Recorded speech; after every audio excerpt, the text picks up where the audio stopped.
Lena, Yes. what was your first experience of Hedwig and the Angry Inch? Where were you when you first saw it? What was the occurrence? Well, I was 19 years old. I was in Cats on Broadway, and my sister was in town. And one of the guys in Cats. You were in Cats?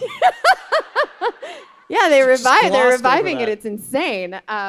So one of the cast members, his sister was playing Yitzhak, and it was her last show, and they had tickets to give away. And so he gave me a pair of tickets, and I took my sister. We had no idea what it was. And we showed up at the Jane Street and literally had our minds blown. And by the end of the show, our arms were in the air and we were sobbing. And I bought the cast album immediately. I listened to it for years straight, and I was very, very obsessed with the show. It was something. It was like the first time I had ever seen a piece of theater that kind of broke the mold of what I thought musical theater had to be. And it was the first time I had ever seen rock music truly represented in perfect form in a theater piece. So it was so exciting for me, since I was such a rock nerd anyway as a kid, and to see both of my loves kind of combined into one beautiful piece.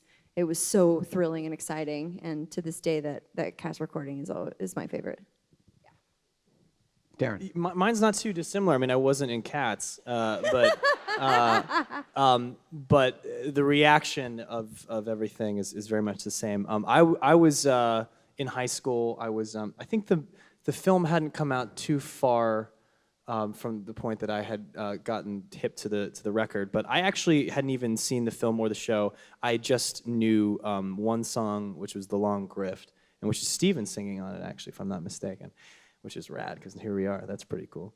I was getting really. My brother and I were very, very close, and we always were just big record junkies. We just consumed music with just an insatiable appetite, especially as teenagers and trying to find our identity. And we were getting really into Bowie and to Lou Reed, and this was sort of an extension. I think he was dating some girl that might have, whatever it was.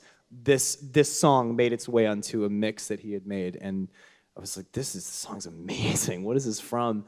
And I watched the film, and I remember being actually psyched when I found out that it was a theater piece, because I was like, oh my God, similar to Lena being, this is the first time I've ever heard sort of accessible music that I like, at least stuff that would be on the radio, at least what I would want to be on the radio, be in a musical theater piece. And even calling it a musical theater piece is sort of unfair. It's so much more than that. But if it had to be categorized, now that it's been on Broadway, it's kind of put in that category. But it was the first time I was like, holy shit, this is really something it's the perfect combination of so many things that I love.